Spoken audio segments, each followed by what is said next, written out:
If you work in quality control at a candy factory, you know strict safety regulations come with the job. It's why you partner with Grainger. Grainger helps you find the high-quality and compliant products your business needs to inspect, detect, and help correct issues. And the sweetest part is, everyone gets a product that's as safe to eat as it is delicious. Call 1-800-GRAINGER, click Grainger.com, or just stop by. Grainger, for the ones who get it done. Hey guys, welcome back to another Weird Wednesday. I'm Ashers, and this is... Pat O'Sullivan. How was your weekend, Pat? Oh, you're kicking. Wow. You are throwing me a curveball right out the gate. Jeez. I don't think you've asked how my weekend was in like 4 fucking episodes. Yeah, probably not since like, I don't know, when did we start talking? Like April? Yeah, I mean, when we first started, you gave a shit, and then you just kind of didn't anymore, which is fine. My God, I have no idea. It was okay. Not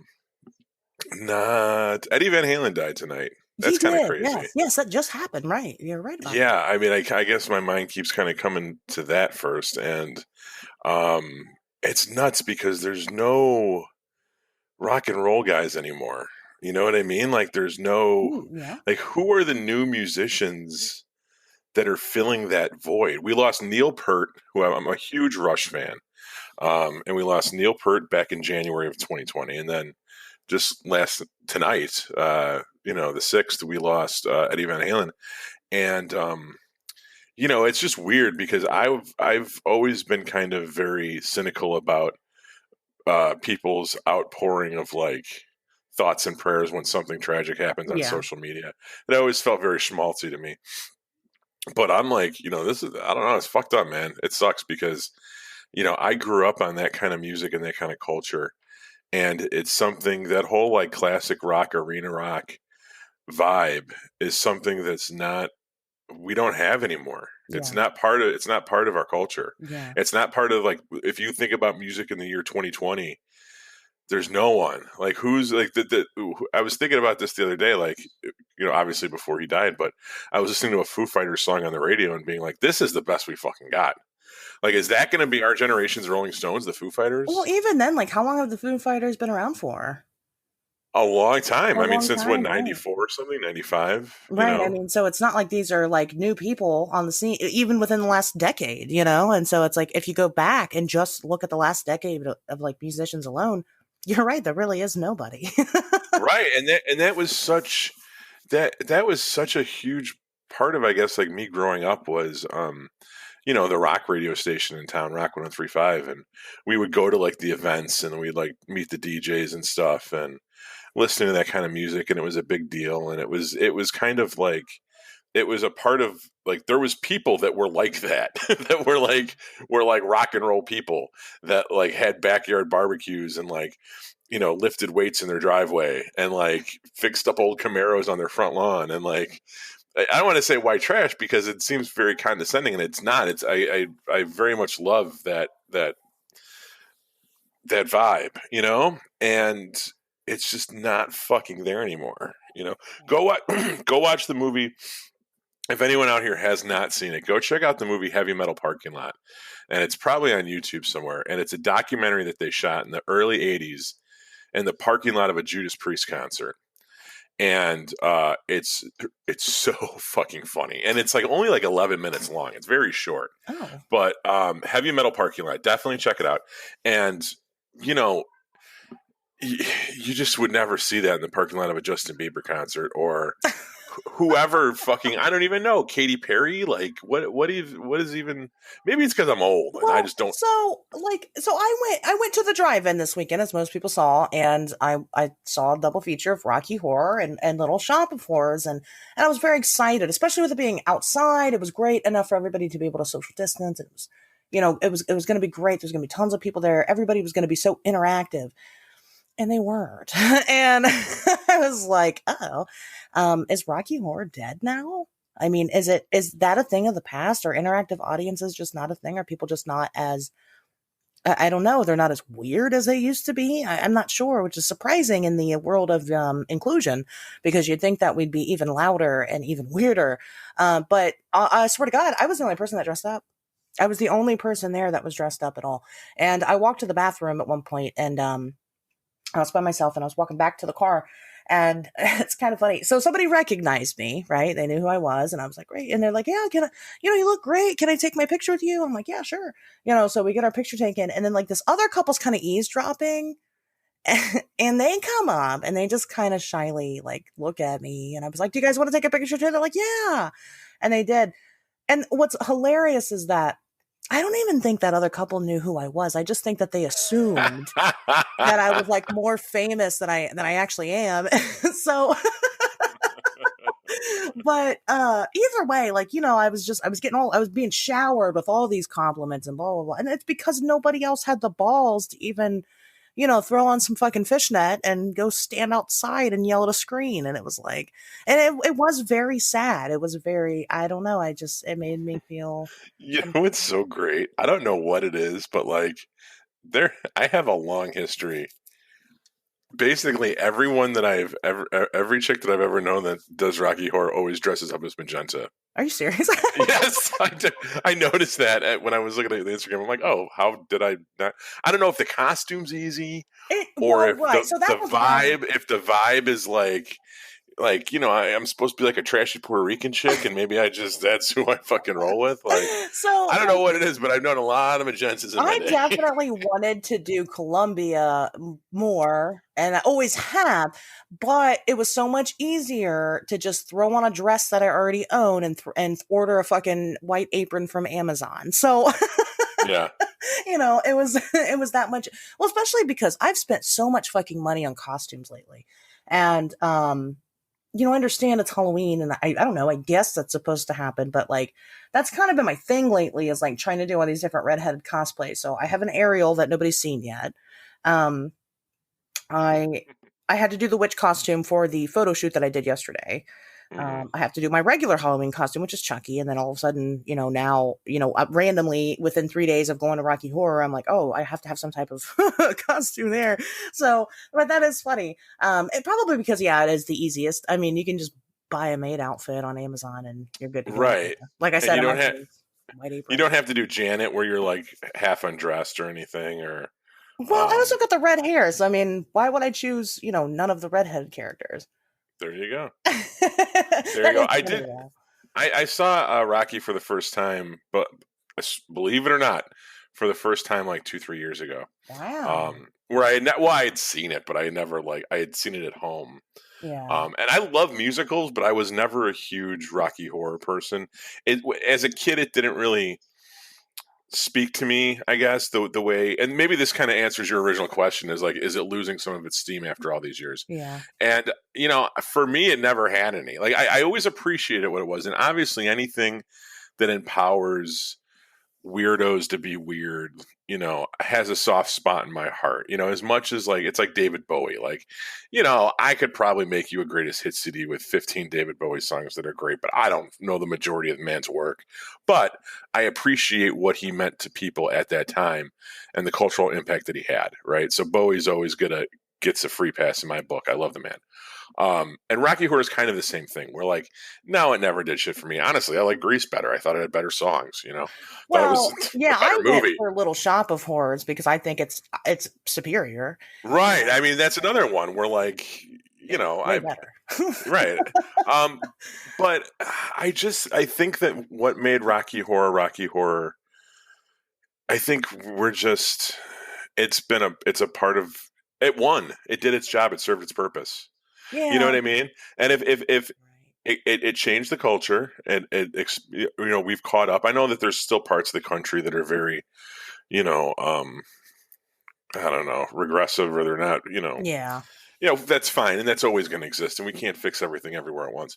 But I think it just kind of did its job. So let's, let it chill out now and come up with something, figure out what the next thing is, I don't know. With me and all my childlike wonder constantly, I guess that's just one of those things that I feel like we shouldn't accept growing out of, because that's the point. The point of Rocky Horror is not, Rocky Horror isn't something that you usually just sit at home and watch. It is something that you go and watch in the theater because of the interaction. And so it's like, to see that interaction kind of die down It was rough. And don't get me wrong, there were people there that were and ill. that could have been COVID related too. It would have been, but nobody was doing the time warp, and I was very disappointed. But look at it like this, and this is I don't even know if I should admit that I'm stealing this from Kevin Smith, but what the fuck, it's too late. It already came out of my mouth. This is an analogy that Kevin Smith, I think, is actually from Dogma. But like, when you're a certain age, you have a cup that's a certain size. And religion and spirituality and whatever you're learning in school is enough to fill that cup, right? Yeah. But the older you get, the bigger your cup gets. And that same amount of religion and spirituality doesn't fill the cup anymore. It only fills it a third of the way. And that's kind of the way I think you need to look at Rocky Horror. In the late 70s and early 80s, Rocky Horror filled that cup to the brim when it came to progressive movements or progressive cinema or creating a bastion for the outsiders, right? Rocky Horror did its job. Okay, but we're 40 years in the future now. Yeah. Does that fill, how big is our cup now? And does Rocky Horror fill that cup anymore? And I don't think it does. I think we're just in a different place. And what it was trying to do and the whole trans thing, like, I'm glad that it did it. And I know it opened doors for a lot of people, and it probably helped a lot of wayward youths. And I don't think we should abolish it or lock it in a vault somewhere. It should still be there for people to see. Right. But I when you talk about it, the movement losing steam, what do you think? This shit was going to last forever? Well, I guess so. I don't really. Hey man, Eddie Van Halen died today, man. Nothing lasts forever. Everything's temporary. Entropy. I don't know. In my world, we're a bunch of weirdos that still dress up and dance and do the thing. You can. But there's at least some of us that believe in keeping it alive. So. Yeah, and there always will be, but I think you're all just going to progressively get older, all of us will eventually die one of these days. And they're not going to restock the pond. Once Van Halen dies, there's only we're not making Guitar Gods anymore. Sorry. Yeah. That's true. You're right about that. You're right about that. But yeah, so I did that this week, and it was cool. Then I saw my sister. I learned that I'm going to be an aunt, so that's. Congratulations. Thank you. It's, she's my little sister, so I'm like, shocked that she even has sex, but okay. And then so Monday I'm doing this photo shoot, and I am on my way to a different set. I'm in the car. I'm being driven around, and like the royalty I am. And my mom called me. I know. My mom calls me, and she's got my daughter, and she's had my daughter all weekend, and she'll keep her Saturday night through Monday, and she'll come home Monday.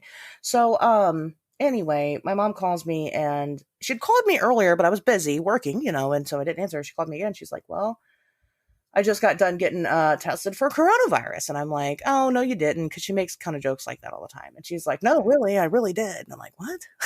And she's like, well, yeah, I told you I didn't feel good on Saturday, and you knew, and, blah, blah, blah, blah. And, so my mind, me being as high risk as I am, I immediately go into panic because now my kid is supposed to come home. My kid's been around my mom. Oh, yeah. Okay. Right. And I'm like, well, I can't quarantine your kid with your mom. Be like, she's with you for 2 weeks now. Right. Wouldn't that be the right thing to do? I mean, is it wrong for me to have that mindset if, I think it's wrong for you to admit that you're not having that mindset because you want to party for 2 weeks. I think if you're going to try to bullshit another parent and be like, no, I'm just worried about everyone's health. No, I mean, call a spade, but I would definitely work that angle. I mean, well, so I can't honestly say that that's what I would have been. I would be at home because I'd be quarantining because I was also around her. But the worry is that, again, me being high risk, I have to do everything in my power to not get this virus. So it's like, my kid, she'll be fine. If she gets it, she'll probably be okay. If I get it, my doctor's already told me, she's like, listen, if you get this virus, it's probably going to kill you. Wow. I was like, thanks, doc. And that's my own fault because I haven't been properly taking care of myself. And then I'm a brittle diabetic. So anything that happens, my blood sugars are out of control. And, so, and then the cancer on top of it. So it's just like, but then again, I have been going out and doing things. Like I said, I was at a fucking photo shoot. I went to the drive-in movies. I do things because it's like, I could go out, I could go to the grocery store and get this virus. Even though I'm locked in my house 24/7 doing nothing else, I could still get it out of the grocery. And I'd be pissed if I spent the last, 6 months of my life or whatever doing nothing but sitting at home. Right. That part's my choice. But then when it came to this situation, I'm like in panic mode. I'm like, what do I do? And so, and I'm like, do I go pick her up now? I'm like talking to my driver. I'm like, do I leave? Like, I'm around you. What do I do? Do I continue with the shoot? And they're just like, don't worry about it. You've already been around these people all day long. You might as well finish what you were doing. Do you feel fine? I'm like, yeah. And they're like, just finish what you're doing and then go on your way. So I did. And I picked her up. My mom, she's a healthcare worker. So her test results are put at the top of the list. So they're expedited. And she got her results back today and she's negative. So good. But, it was scary. It was very scary. And then just on top of which there's a reason why I don't get into politics with everything. One of them being that a lot of the listeners, believe it or not, about half of you don't even live in America. So you guys really? Don't care. Yes. Yeah. Where do they all live? Kind of everywhere. A lot of them are in the UK. We have like 2 or 3 listeners in France. Je suis pedo. Au revoir. I am part French, actually. Oh yeah, really? Yeah, that's cool. I'm 75% Irish and 25% French. My French family's surname was Dougal. Well, Dougal is how we say it in the Midwest, but I'm sure our French listeners would recognize it as Dougal. I don't know if that means that I'm a descendant of Charles Dougal, although I'm certainly a fucking asshole like he was. But yeah. So what's up, French people? Well, and then like there's a category. So I'll look. One of these days, I swear to God, I'll start sending you the analytics on the show. I mean, since you're sure. I think you deserve to see them. But there's like a category and it's listed as other. And it's like, where is other located? I've never heard of this country before. So, if you're from other, please let me know where you are, because maybe it's the aliens. Oh my gosh. So what's the best way for people? Because that's something that like, I guess we never really have people invite people to reach out to us. Like, you don't want to do the Twitter because like, can you get into the Twitter at least? Yeah, the Twitter, I have control over the Twitter. Okay. So yeah, I mean, I guess like if you're listening to the show and you want to correspond with us, like tweet us at the Twitter account, which is at Wednesdays Talk. Wednesdays with an S Talk. Or I'm sure on Wednesday we talk weird. I've been working on Ashley, and you can just message her or go from there to the Twitter. But well, everyone follow the Twitter. I'm going to make a link tree. I've been working on making a link tree so that way I can just, in place of like right now, I just have my YouTube channel advertised, but it's not doing anything. So it's like, well, I'm going to put the link tree there and then I'll put I need to do that too. Yes, it's so fucking nice. I just signed up for it and I was kind of checking it out. I was like, holy shit, why have I not done this entire time? This is so nice. Right, because I have two things I want to pimp real quick. Sure. I do online streaming role-playing games. And last season, we called it a season. It was like 7 episodes. We did a Dungeons and Dragons game. And then we took a break for a couple months. And now this Thursday, the 8th, we come back and we're doing Shadowrun, which I don't know if the listeners are familiar. If they know anything about role-playing games, they're familiar. But yeah, Shadowruns is very like cyberpunk RPG type thing. Okay. And I play this Lester Bangs, Hunter S. Thompson type rock and roll journalist that gets caught up with this group of like it's a gang, but they have these prostitutes where they put like personality chips in them and they make them be different people. You remember the Dollhouse? Yes. From Joss Whedon show? It's like kind of like that. So because I have influence, I'm someone that the gang wants to like kind of ensnare. Okay. So I don't know what all is in store for the characters, but it's going to be like a 7-episode a thing that we're going to do, and it's streaming on YouTube and Plex Storm and all different places. And the Show Us Your Crits, which is like kind of like the brand that does this stuff, they're on Twitter at US Crits, and check that out because that's going to start this Thursday, and I think it's every other Thursday for a couple months. Oh, good. So they'll have things to do on Wednesday and things to do on Thursday. Yeah, and then this is something I wanted to ask you about. So, I make movies, and I have friends that make movies, and my buddy Derek, who's on Twitter at Cheevies, Cheevis, he sent me a script this morning for his next project, which I'm going to help him out with, and it's a found footage movie. And I was like, this is kind of cool because I completely forgot about found footage movies for a minute. And, his is very simple. It requires 2 actresses and it's one location and we're going to bang it out in a day. And it's a short film. But like, it got me thinking about the whole found footage genre in itself. And like, I don't know if I'd say that it's poised for a comeback, but I think that I wouldn't mind seeing one again. I really like Cloverfield. Like, were you a big fan of the found footage? I'm pretty sure I've seen all the Paranormal Activities, unless I saw the one with the Mexicans was the last one that I saw. Oh God, that one was awful.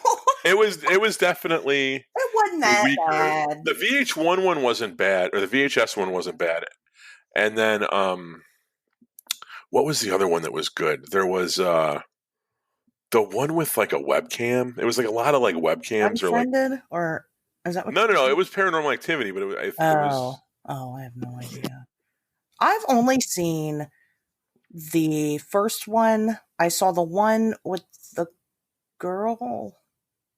The blonde girl that was like with the webcams and shit, right? Yeah, maybe that was the third one. And then I saw the Mexican one. The Mexican was the last one. Yeah. But yeah, it's weird. They start to develop a whole mythology about the chick and her sister, and the parents were actually like offered them up to Satan or something like that, and that's what the VHS tapes reveal. But I mean, like in general, like, well, what's your obvious? One of the first things me and you talked about, not the first thing, but just I know recently we were talking about Megan is Dead or Megan is Missing. Megan is Missing, yeah. So I can really get behind some found footage movies. Okay, so like Cannibal Holocaust is like the original. I know, yes, that's everyone. Film. Yes, of course, the first one. It's one of my top 5 movies. I mean, I think it's damn near a masterpiece.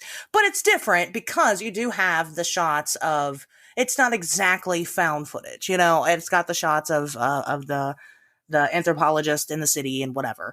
And, so it's not exactly that.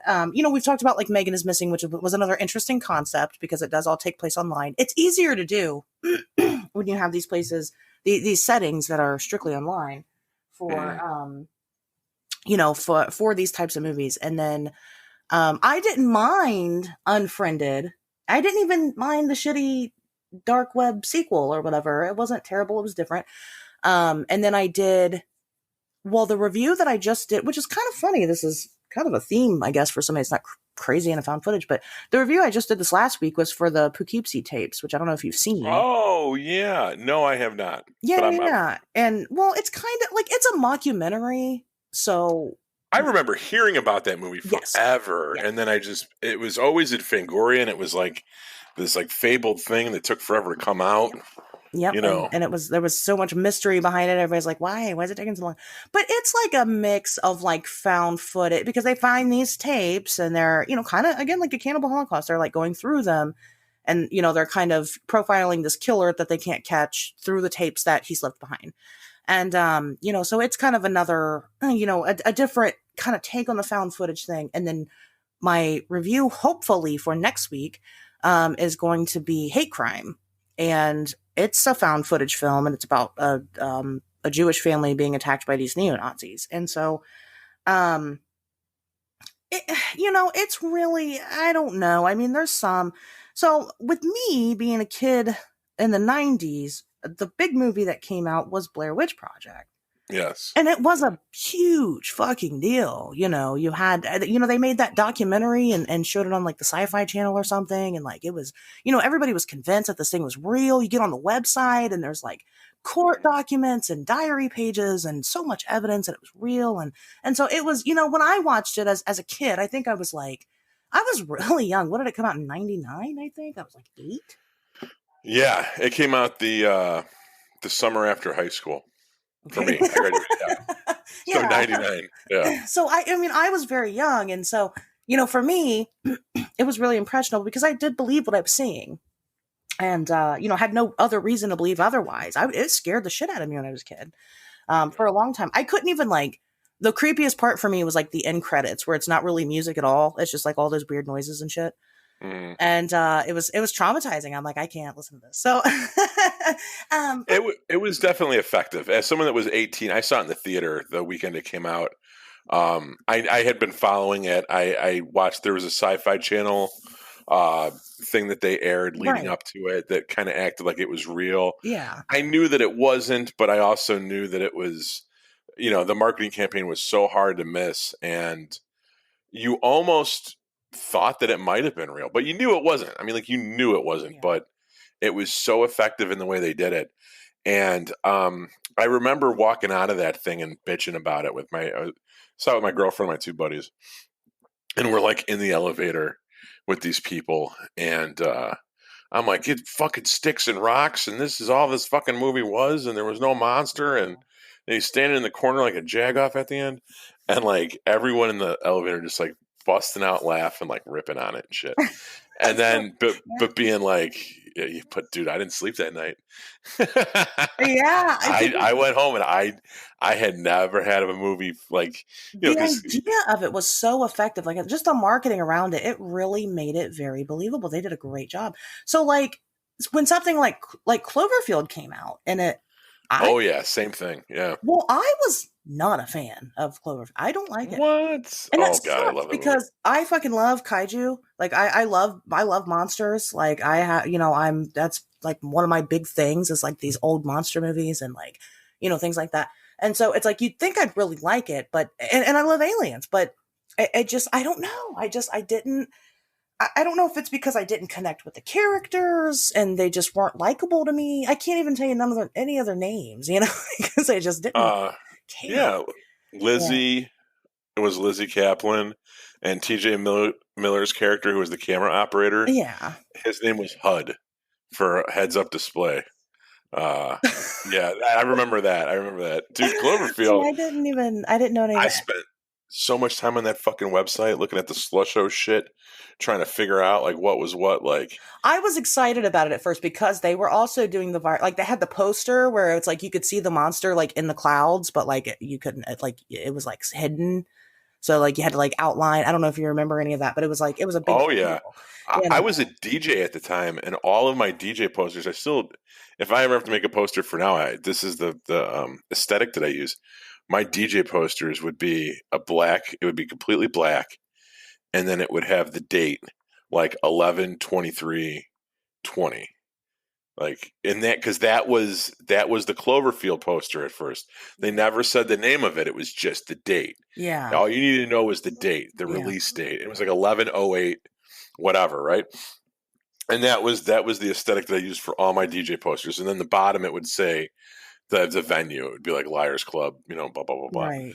But that's all it was like the date, and you And knew like like the I was marketing was DJing good. that And day. so it's like, why wasn't it nearly as effective as something like the Blair Witch Project? I mean, what was the difference there? Because they did a really good job. They did. But Well, I think they fumbled the ending, number one, and number two. There's panic versus terror, and Blair Witch is terror inducing, and I think that that's something that you can create with found footage. Panic and like them running down, like um, stairwells and stuff for like subway tunnels, and something blows up and the camera shakes, and it, that's a little bit harder to convey. yeah, I guess that's true. So And I there, and don't you know. you reach the point quicker with Cloverfield. We're like, just drop the fucking camera and run. Like, and that's something that doesn't appear a lot in found footage. Where you're like, why are they still holding the camera? Why are they still doing this? They should. I would have dropped the camera and ran a long time ago. With Blair Witch, it makes sense because they think they're filming a movie, right? Yeah, So the camera's presence makes sense. it makes sense. Yeah. Cloverfield, at some point, you're like, no way are these fucking people still holding this camera? No way. Like, Well, no that one would was have. like that was my big gripe with Megan is Missing because as interesting as it is as a movie, the acting is so fucking bad that it just takes away all the like every single bit of realism that there could possibly be. And so it's like, once you do that, you can't, it just ruins an entire, it's a found footage movie. You have to believe that it's real. It's like, What I couldn't believe one it. more example that I want to bring up, and then this kind of will Yes. actually dovetail into the show's topic.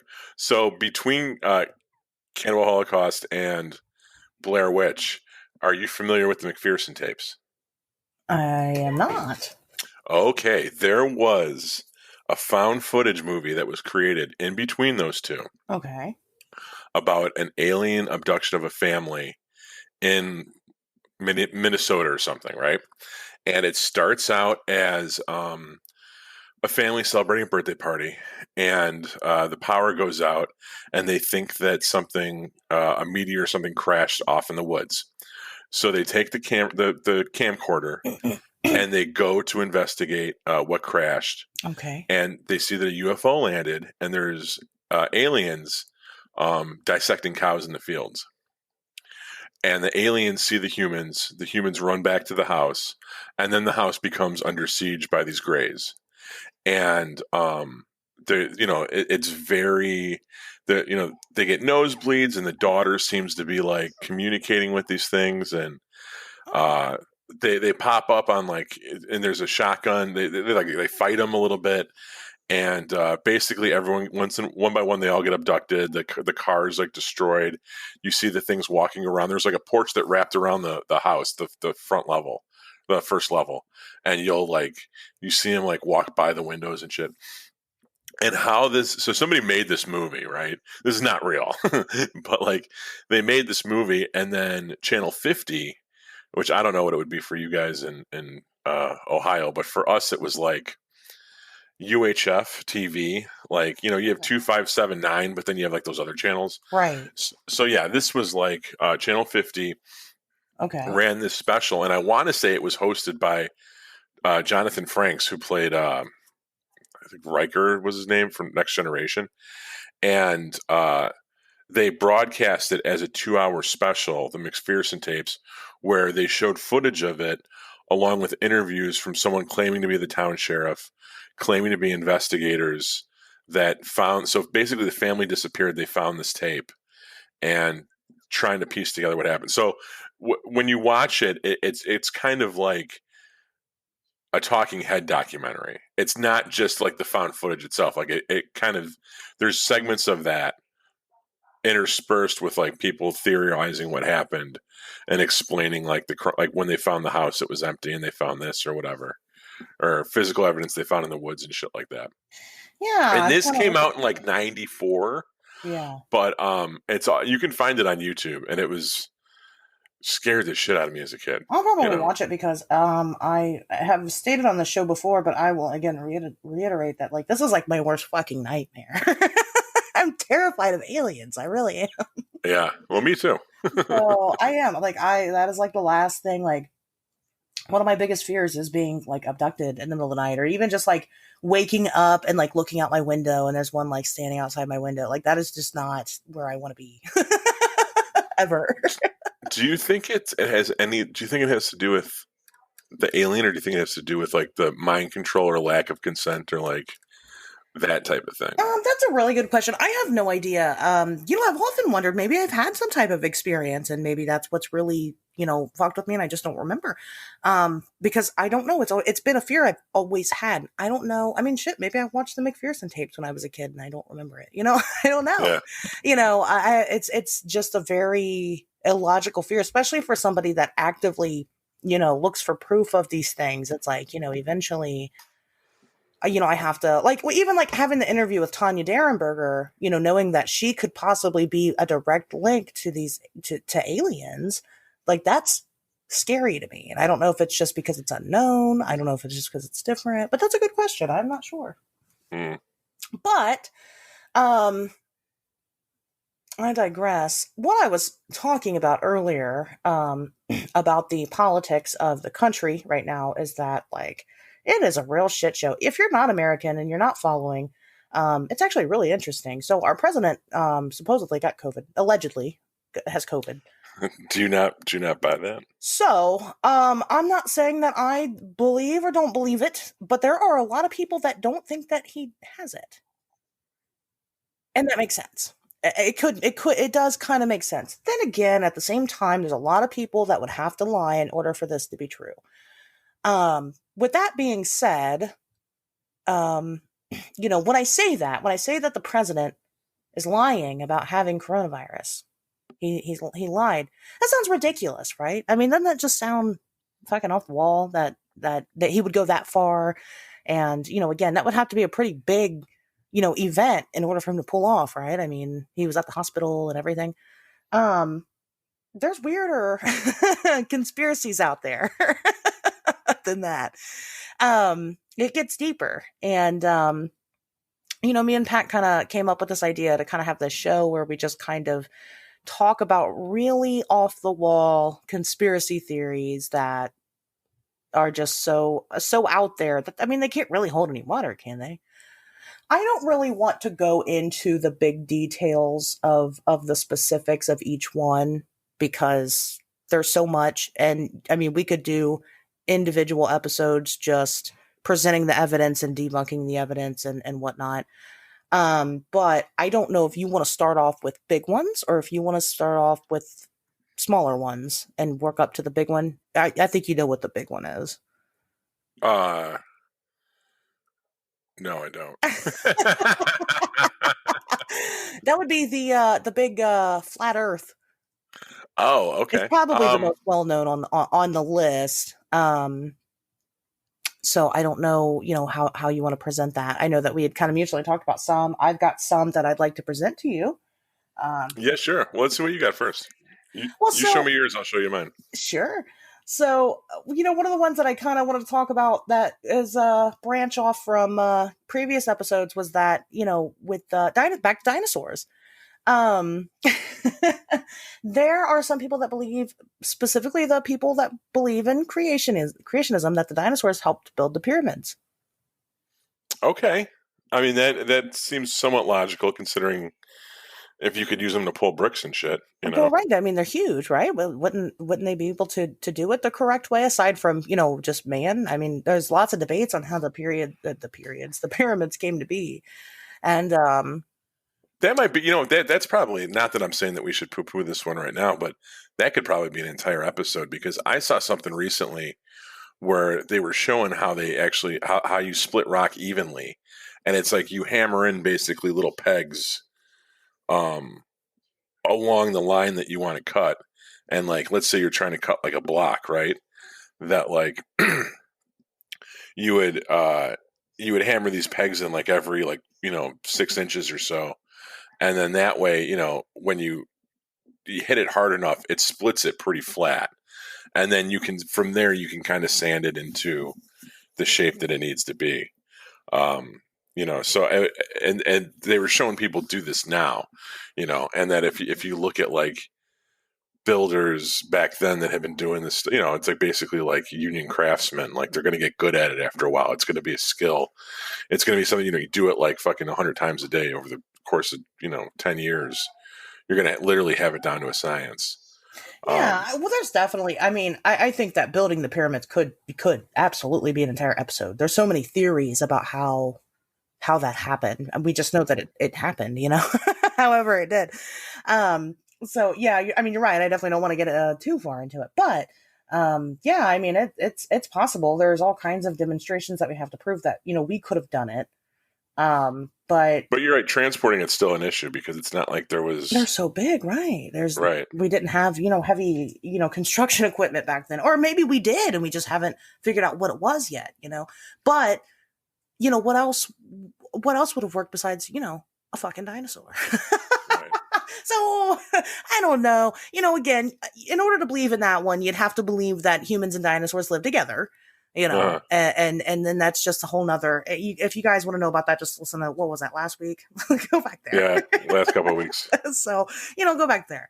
Another one that I thought was interesting was the, supposedly, the real reason why, which is, again, kind of another episode we covered, the real reason why we went after Saddam Hussein so vehemently was because he was the proud owner of a Stargate. I have heard this before. Yes. I have heard Stargates and all kinds of our interest in that region has more to do with paranormal artifacts. Yeah. And Yeah. he did have a lot of stuff. He did. He did. When I was kind of researching it a little bit, he ended up having. I don't know exactly, but he did end up having a lot of ancient artifacts and things like that. Right. Well, I mean, look at the Earth. It's a fucking cradle of civilization. Right. Right. Exactly. So, I mean, but yeah, I mean, the fact that he had a Stargate, I don't know. I don't buy that one, because then it's like, well, where is it now then? Do we have it? It's been a long time. That was, that started in the early 2000s. It's been, 20 years, give or take. And what? Yeah, what, how come nothing's come of that so far? Like, if that would we know? I mean, would we know? I would think so. Then again, people have the theory of, the world did actually end in 2012 because of the Hadron Collider that destroyed us, and that's why we have the Mandela effect. And I don't know if you've heard that one or not, but that is a conspiracy theory.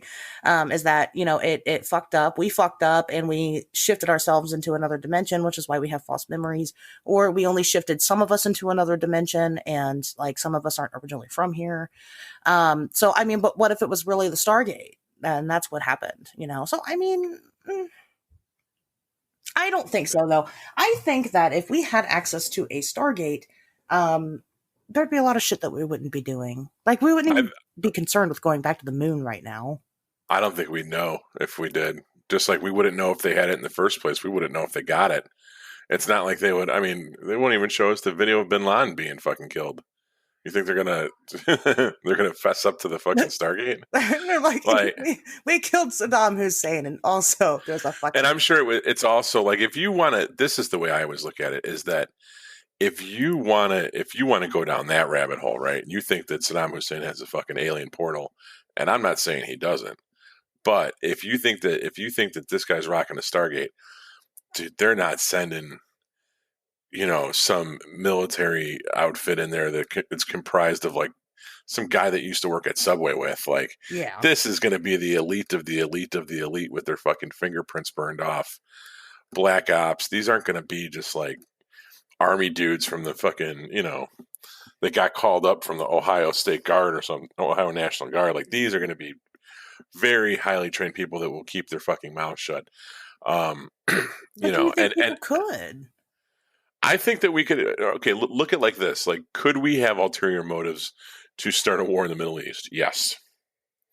Right. And we've talked about that, right? Yeah. Okay. So we know that, like, forget about like this specific motive, but to invade a foreign country under false pretense, 100% possible. Right. Could the real motive for doing it be known by only a few people at the higher up?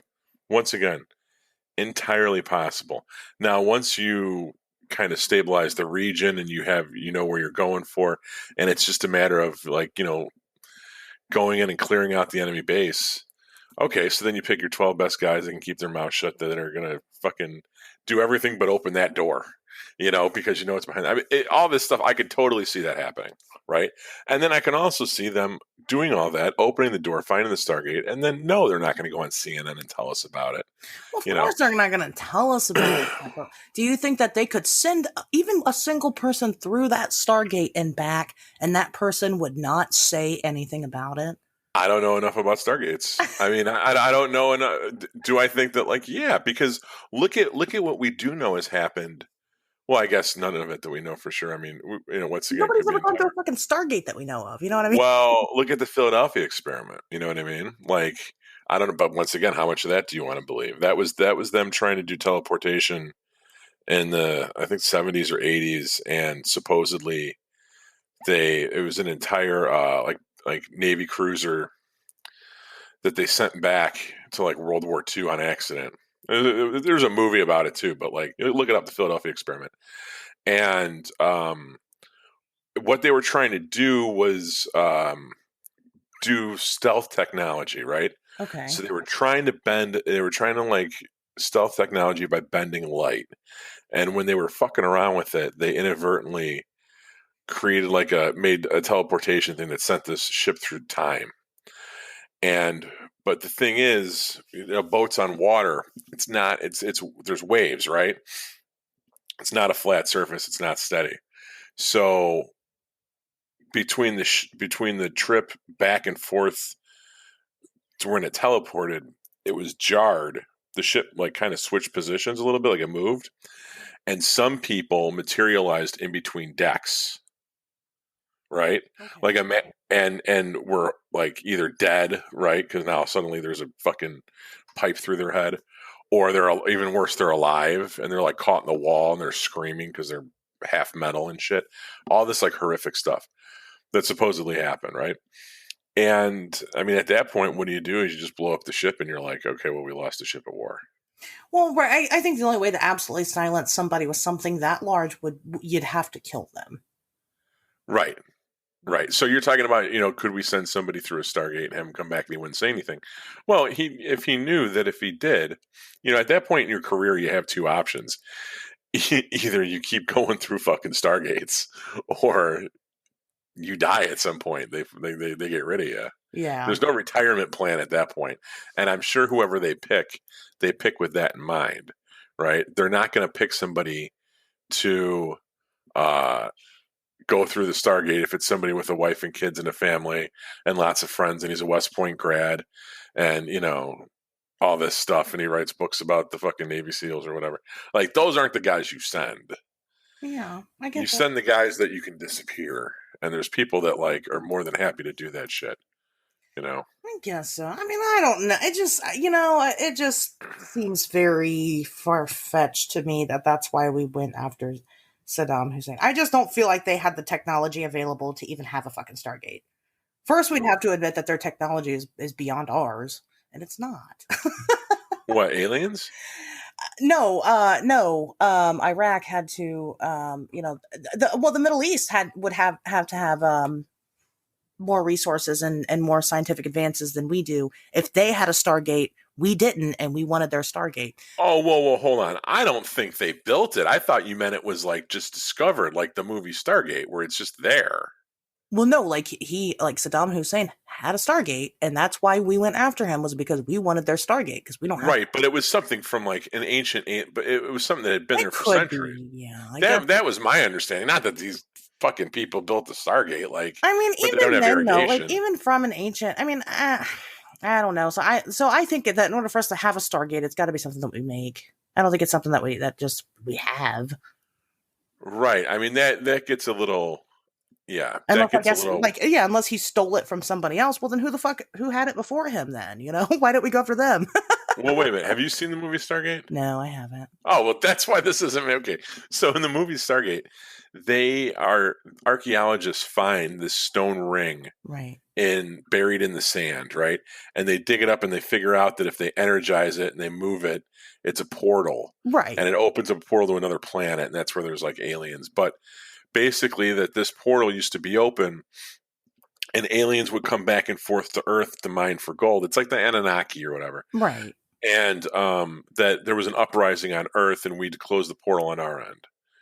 So now we reopen the portal to go through, and it inadvertently I'm familiar with the concept of yeah, but it was never anyone invented it. It's well, yeah, we invented it. We did some tweaking with it, but it was pre-existing technology from an alien civilization that visited Earth centuries ago. Right. And so for me, I guess if it's alien technology, yes, we'd have I mean, I could see the aliens inventing it, giving it to us, and us using it.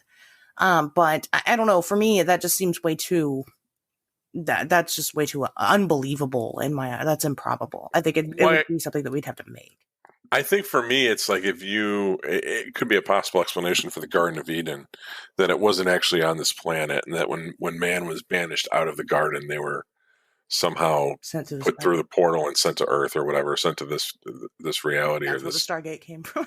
I don't know. I mean, it would explain why it would be in that region, because that's a very historic region. Yeah, I mean, that's true too. I mean, it could have been something he just found, and he's but then how do we find out that he even had a fucking Stargate to begin? Who told? Someone told on him. What was that? how would we find out that he even had a Stargate to begin with? Somebody would have had to have told him. Spies. I mean, we're already driving drones over these dudes' houses and peeking in through the windows and shit, trying to figure out what That's they're just doing. one. That's just another one I don't. Waterboarding. I don't know. They played Barney for some dude for fucking 3 days straight, and he gave up, told him everything until he told him about the Stargate. I think this is one of those things that falls under. I like to live in a world where this is on the table. And like, I understand all the things you're bringing up that are like, this is fucking bullshit. And you're probably right. It probably is all fucking bullshit. But to me, this is one of the interesting. You want to believe. Well, because it's kind of like Indiana Jones, right? Like, okay, all right.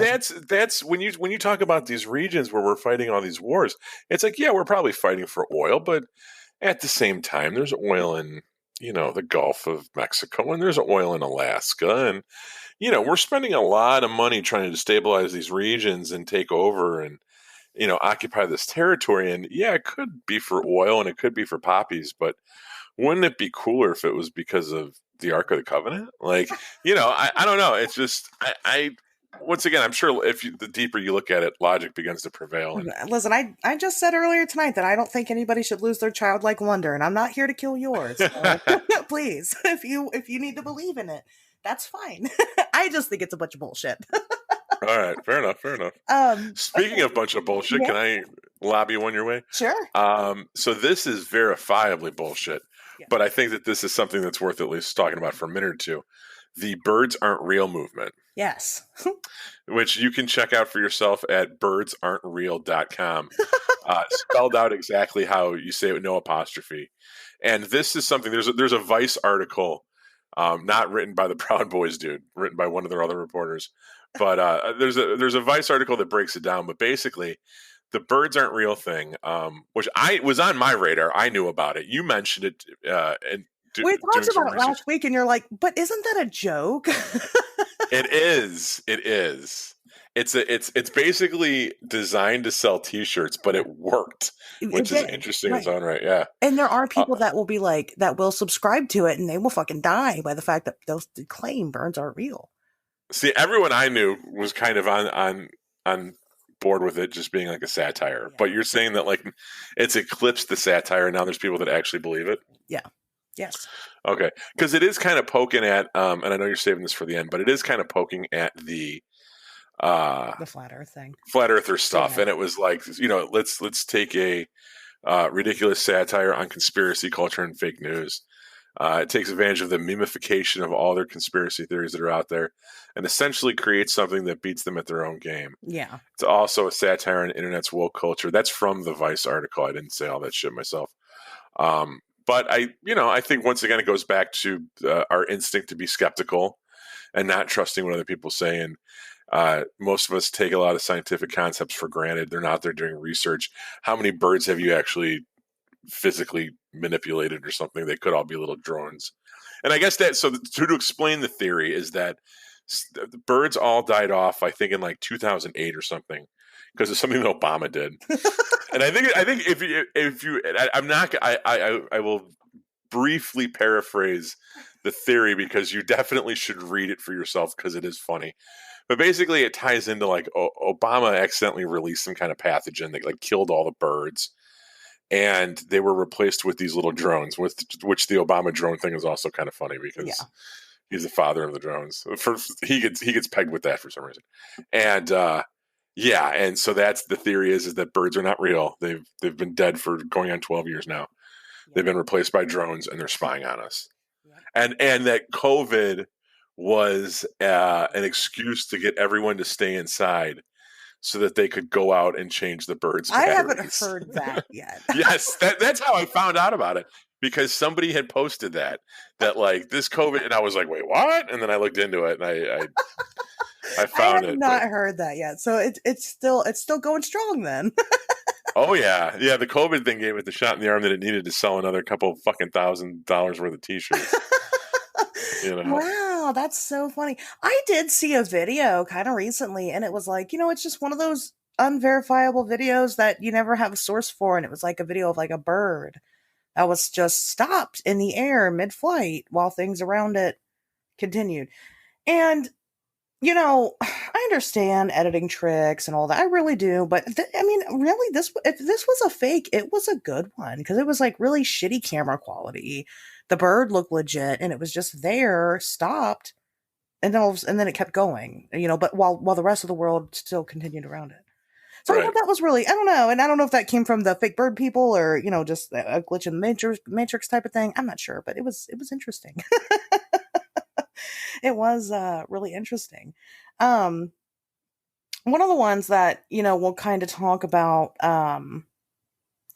before we get into the flat Earth thing is we'll kind of touch on like holograms and stuff like that. There's a lot of people, well, maybe not a lot of people, but there's a good enough amount of people that think that the moon is not real.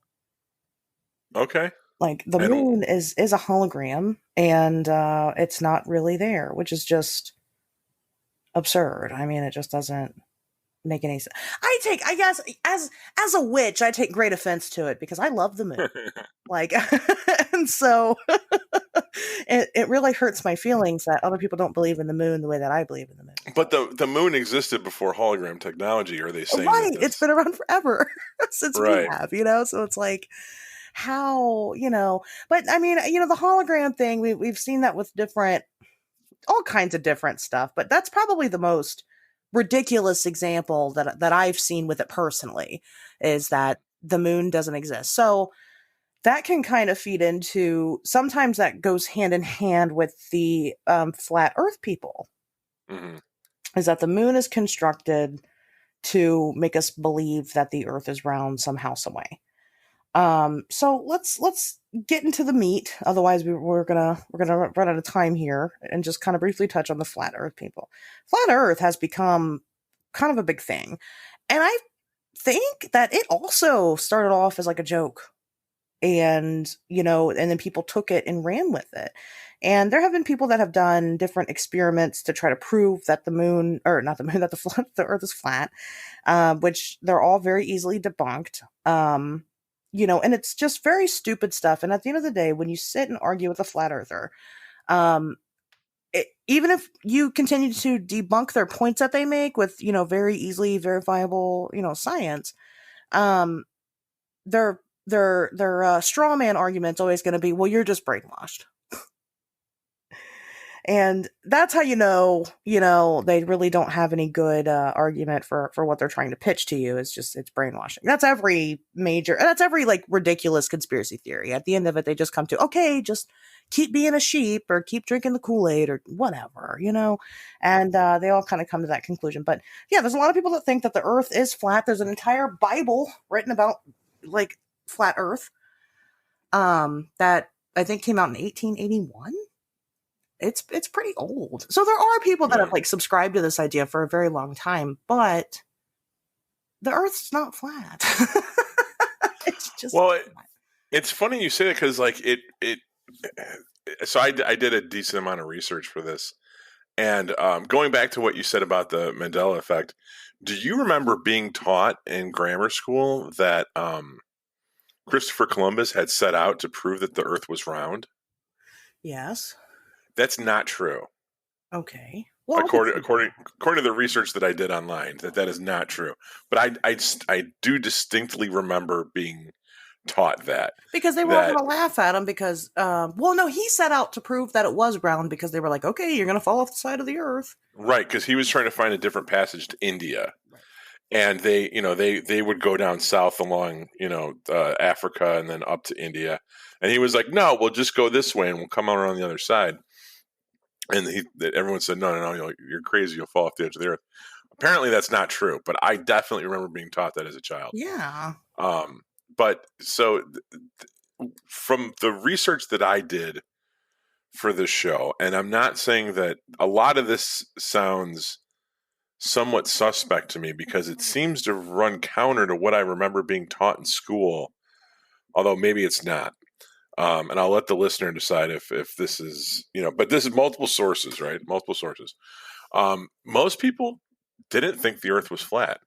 The spherical view of the Earth was actually adopted about 600 AD. By 1500 AD, virtually all scholars maintained that viewpoint. They thought the Earth was round. And it really wasn't until the 1800s. 1838 is kind of is a big year for it, that the movement started to gain traction. And some people attribute that to a scientific explosion that was going on at the time, where we were starting to understand, biology more, and astronomy and vaccines and all this stuff. We were talking about germs and organisms and atoms and all this shit. And it was science was getting a little bit too abstract for people. And they started to gravitate towards things that they could actually, the physical sciences, right? Things that they could see, things that the everyman could observe. Not everyone had access to a telescope. Most people didn't have access to a telescope. So to try to talk about blood, it was, bloodborne pathogens, or, hey, if I leave this milk out, it's going to spoil and create mold and all this shit. That was way beyond the average person's comprehension. And if you look at a lot of these flat Earth experiments that they kind of do to prove their point, a lot of them are very practical, like using practical science, right? The experiment that Samuel Bothman had in 1838 was he had an experiment with a canal where, like, oh geez, I wish I wrote this down. How did I not write this down? I don't know. Fuck. All right, we'll just Google it, man. But there's another experiment that you see done a lot on YouTube where they take a level on a plane, because what they say is if if a plane were to fly straight, yes, then it would just go off into the solar system, right? So the plane has to kind of fly with its nose dipped down. Right. Therefore, if you bring a level on an airplane, it should be, if the Earth is really round, it should be tilted. Right. But if the Earth is flat and the level's flat on the plane, that means that it's going flat, and the Earth is flat. And when you bring a level on a plane, it stays flat. It does, yeah. It does, yeah. However, if you like understand science better, and it actually makes sense that it's flat. But what's interesting with these videos was that one of the videos I watched on YouTube was the guy is in an airport and he's talking about how it was this whole shitting on flat earthers YouTube video. And the guy's like, and they do these levels on the plane experiment, and then he brings the level on the plane, it remains flat. And then he gets off it, and he just kind of dismisses the whole thing as a joke. And he's like, yeah, but if these people know anything about gravity, they know that that's why but he never explains why it remained flat. And in Samuel Bothman's case, it was kind of like the same thing where, the reason he was trying to do something with a canal where, once again, the water should stay at the same level, but there's a horizon or something, or I don't know. But but the explanation that they came up with was like atmospheric refraction was the reason, that it was an optical illusion, that whatever he was trying to measure didn't pan out. But do you understand atmospheric refraction? Like, I don't. Yeah, right? Not a little bit, only because one of my boyfriends is a big flat earther. Right. So, okay. So you have, I'll let you, obviously this is your show, so you should talk anyway, but so you have firsthand information on all this stuff. So what are kind of the arguments, and what are the tropes of the conspiracy? Okay, so going back to the airplane level thing. So the only thing you need to know about disproving that, really, without getting into the science of the gravity. I mean, for one, the reason why it's like that is because the Earth is so goddamn big, and that's it. You know what I mean? It's just it. Right. The slant would be imperceivable. Right, and gravity. So no matter what side of the Earth you're on in that plane, even if you're on the bottom side of it, because gravity is the center of the Earth, you're still going to be pulled towards the center. So even if you're upside down, you don't fall off, because you're still being held onto by the gravity of the center of the Earth. So, besides that, my ex-husband was a astrophysics student, and I did all his homework. So anyway, so beyond that, one thing that one argument that they use is talking something about water, and how water can't curve. Water always levels. So if you're talking about a circle, and you're talking about, putting all this water all around this circle, it would automatically all either go straight to the bottom, and it would flatten itself out, because water naturally if you pour it into a thing, it's not going to be cone shaped, right? If you pour water into a container, it's going to flatten out. But water actually curves all the time with the influence of other forces. When you take the level that you take on the airplane, which has some type of fluid in it, which is probably mostly water and something, whatever else is in there, I think it's just colored water with an air bubble, and you look at that air bubble, you automatically already throw out your theory that water doesn't curve, because guess what's in that bubble is a curve in the water. So it's like, even like the theories don't even work together, if that makes sense. Another thing that was mentioned, that he talks about is like the fucking what's it called? It's like the scientific, I'm sorry, not the scientific calculation, but just talking about the gravity in and of itself. Gravity doesn't exist. The only reason why things fall to the ground whenever you drop them is not because of gravity, but because of density. So the density of your object is more than the density that's in the air. But density is not a measure of force. Like, it's not. So it just doesn't work that way. Like, you can't drop an object on the ground and how would it know to go down instead of, if it was so dense that it could move through the air, it could manipulate the air around it, then what keeps things from falling forwards or upwards or side to side, like aside from just down? Why would it have to be down? The reason why it has to be down is because gravity. It's just, there's so many, and then we're talking about the refractions of the light. There's hell, Pat, I think in Chicago we share a lake, don't we? Maybe we don't. No. One of your guys' maybe it's one of our lakes. One of the Great Lakes, you can stand on one side of it, and at a certain specific time of the day, you can see the other side of that lake, which is looking into another state. I can't remember what it is. Have you heard that before? Yeah, but I don't think it's Lake Michigan. I think Lake Michigan is a little bit too big. Maybe it's not like, well, no, it is a very large, like, you shouldn't be able to see the other side of this place. It's something that happens on a specific day at a specific time. It's a very special event. And the reason why it happens is because of the refractory of the light. And so it's an illusion. And so you're not actually seeing the other side of the lake. What you're seeing is the image bounced off of that. And so you're kind of more seeing like a mirrored type of image. It goes to stand, but normally when you stand on the other side of that lake, this is a very special occurrence. And that's one argument that they use. Well, how come you can see the other side? Because it's straight, right? You could just see straight through. If it was curved, you couldn't see the other side. But any other day of the week, you can't. You can't see it because it's, for one, it's just so goddamn far away. Our eyeballs aren't meant to see that far. For two, it's because it does eventually curve.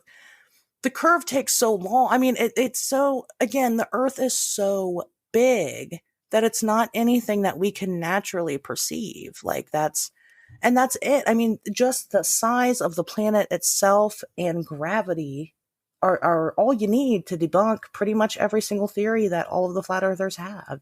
But what's interesting is that most, to your average layperson that hasn't, done their astrophysicist's ex-boyfriend's homework, it makes more sense for them to believe that the Earth is flat.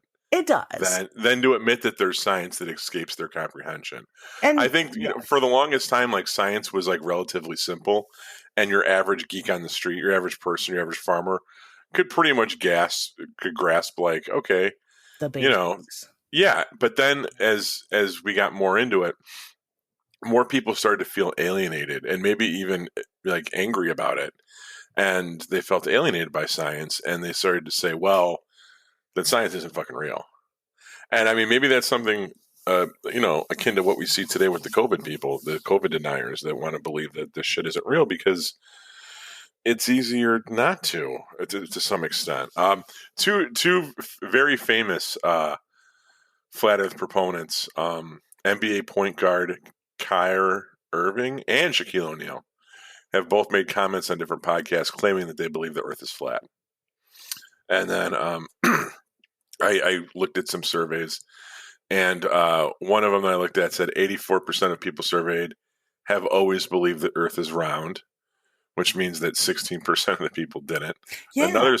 Another survey said 18 to 24-year-olds, 66% believed that the Earth is. I have always believed the Earth is round, which means a third of 18 to 24-year-olds polled believe in flat Earth. And I don't know if that number is necessarily accurate, but I think it definitely illustrates that, we refuse to just believe conventional wisdom. There's no such thing as conventional wisdom anymore.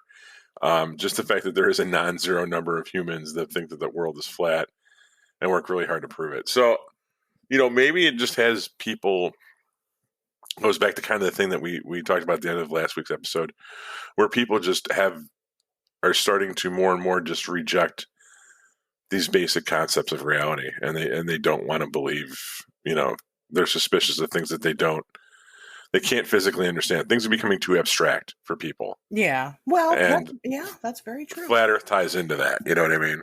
Yeah. Well, my thing about it, so like a lot of the flat earthers, they call people that subscribe to science because, again, like you were mentioning, it's not just about like whether or not the Earth is flat or round. It's more about subscribing to the idea that your truth is only what you can see with the naked eye. Right. Mm-hmm. And so, when they talk about these concepts, they refer to science, to scientists and science as scientism. They've turned it into a type of religion. Well, is that wrong though? Yeah, because what science does is science doesn't teach you law, which is weird because we have laws in science. But what it does is it teaches you how to navigate the world in a way where you can question and test everything. It's not about teaching you the facts. It's more about teaching you how to come to the conclusion of the facts. Mm. That's why when you have science classes and things like that as a kid, when you think back to it, what's one of the most prominent things that you learned about as a kid was the scientific method, right? And that was drilled into your head over and over again in those science classes. You don't remember the fucking periodic table, you right. You don't remember those things, but you know what? The scientific method, and that's the point of science, is again to teach you how to navigate to get to the bottom of something, to get to the truth. I think these people would argue that that's exactly what they're doing, though. With like, if you look at the level on the plane experiment, like I understand what you're saying about, okay, well, the Earth is so big that the tilt is going to be imperceivable, or there's this thing called gravity. Well, once again, gravity, you're taking someone else's word for it. Let's reduce science to what we can. Let's pretend that I trust nobody. Sure. And that everything that you have to tell me about atoms and molecules and germs and bacteria is all bullshit.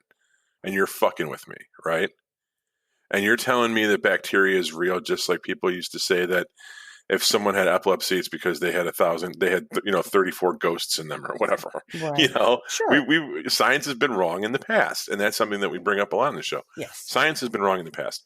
So let's assume that you're the skeptical person that wants to use the scientific method, but wants to use scientific method with things that they could put their hands on and come up with quantifiable results. Right.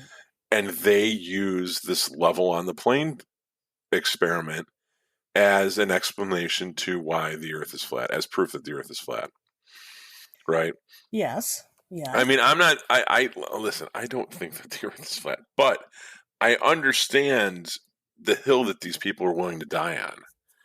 And that is, that you're not taking so much of what, and we're not going to get to it today's show, and I'll talk to you afterwards about maybe an idea for another show. But like when I researched like the hologram theory, right, about how so much of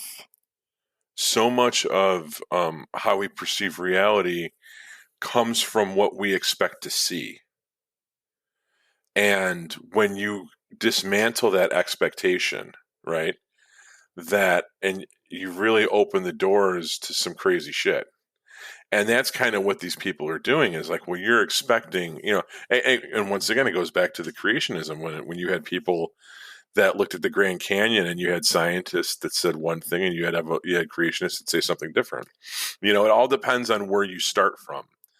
And I think with flat earthers, the ones, and people can have different reasons for believing that shit, but like the people that say that they want to move back towards a science that they can experiments that they can conduct with their own hands, with stuff that they can see in front of them, and fuck,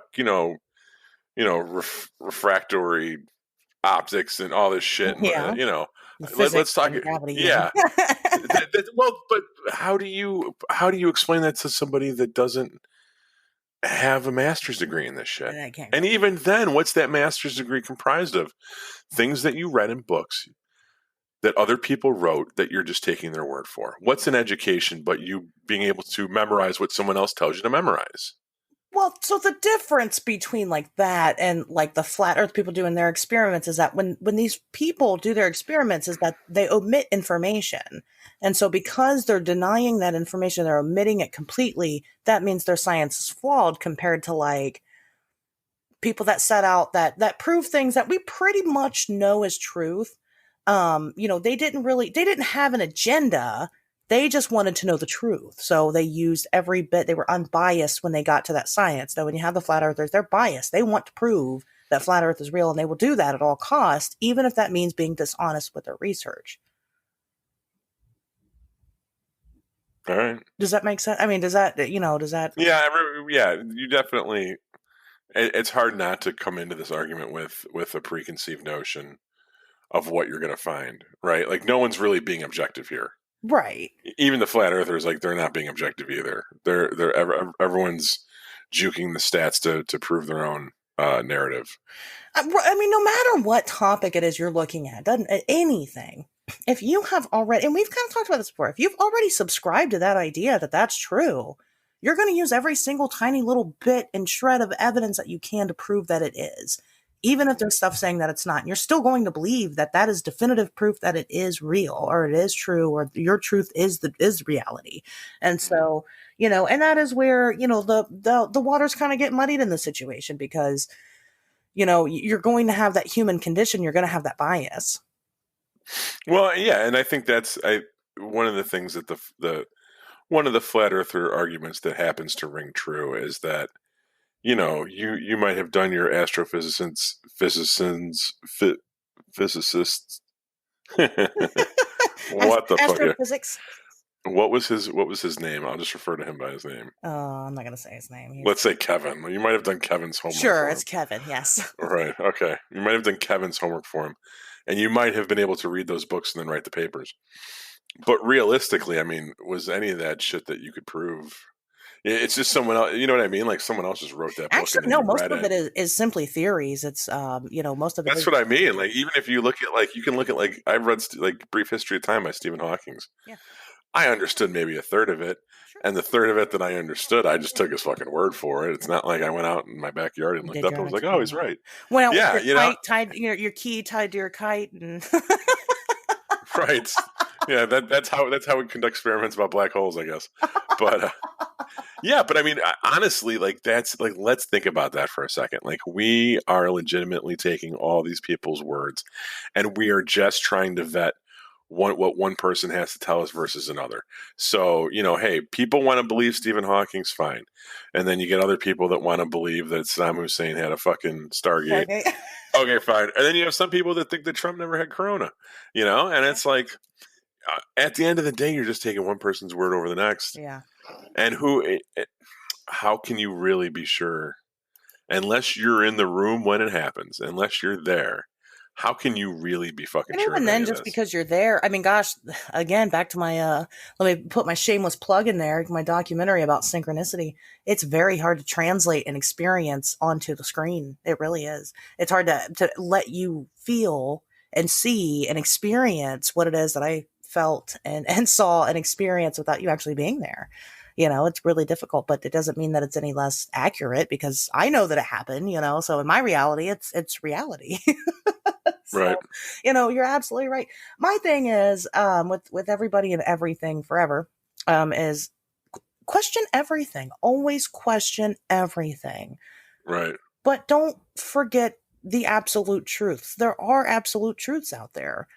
Is everything an absolute truth? No, it's not. No, it's not. But don't close yourself off to ideas while trying to search for new ideas, while trying to parade as open-minded and using that kind of as a shield for being stupid, I guess. I shouldn't say that, but ignorant. Ignorant is probably a better term for it. Don't do that to yourself. Don't do it to your family members. Nobody wants to hear you talk about fucking flat earth for 3 hours at Thanksgiving. Fair enough. And especially because, they're gonna have some counter arguments for you, and all you're gonna do is end up telling them that they're brainwashed and they're drinking the Kool-Aid anyway. So, but well, that's kind of my takeaway from, conspiracies. It's that, because how is it fair for me to say that, that I don't believe that there's a Stargate, but I do believe in ultra-terrestrials? It's not. It really isn't. It really is kind of wrong for me to say that, there's one truth and not the other. Then again, I'm not an expert on these things. Just because I did, astrophysics homework doesn't mean that I'm an expert in the field. I'm definitely not, or whatever. But you have to, set boundaries for yourself in a healthy way at some point. Otherwise, you'll get lost in it. You really will, and it'll drive you crazy, and you'll question whether or not you are crazy, and maybe you are, and maybe you aren't. But at the end of the day, it's just not worth looking crazy over. I don't think. It's maybe you end the show whenever you want, but I think this is one of my final thoughts on this episode. So when I was, if we want to get to, secret origins of pedo, when I first heard about Masons and Freemasonry and Masonic influence on the U.S. Constitution and all of this stuff, I was probably in 7th or 8th grade, and it blew my fucking mind. Okay. And, just discovering all this stuff for the first time, and wait a minute, there's a group of people, and the dollar, all the symbolism on the dollar bill, and how the pyramids and all this shit, what the fuck, and I remember being at a family function and talking to one of my uncles about it and being like, did you know that they did this and that, and just all the, I couldn't have researched that much. This was an era before the internet. So it was whatever book that I got at Barnes and Noble about it, and I was like, just kind of spouting off, and he listened to me, and, he was like, yeah, he goes, well, you know what? Here's the deal. Maybe the earth is run by a cabal of fucking lizard people that fix all the elections and pick the presidents and, are socially engineering us all towards collapse and slavery 50 years from now. I don't know. All I know is that, look, I'm married to your aunt.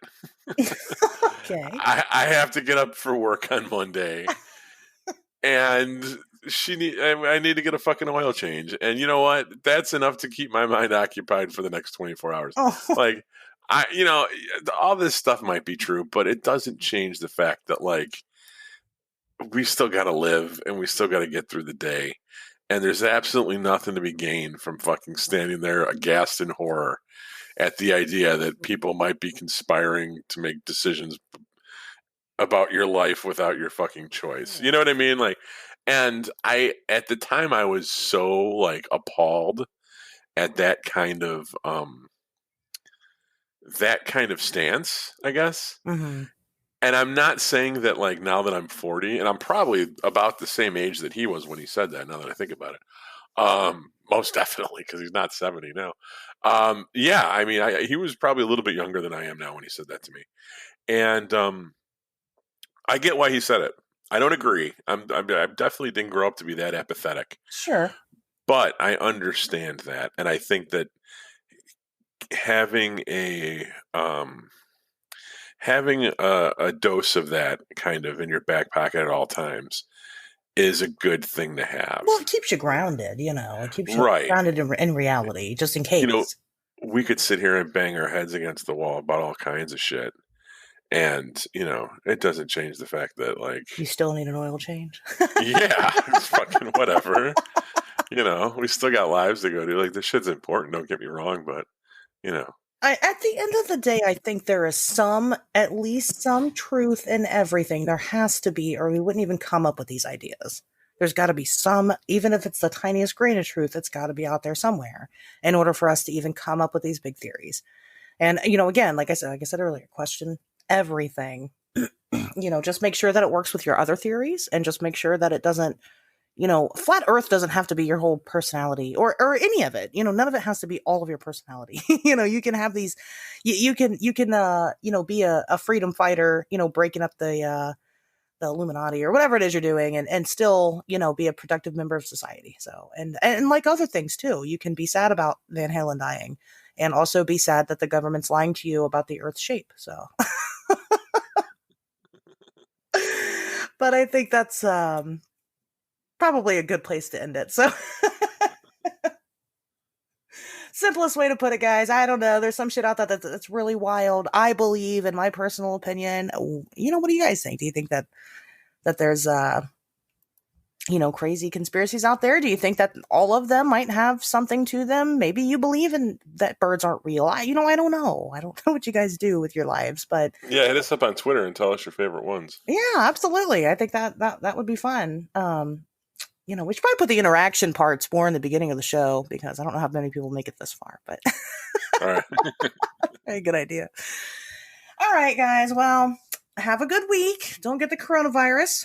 We will see you next Wednesday.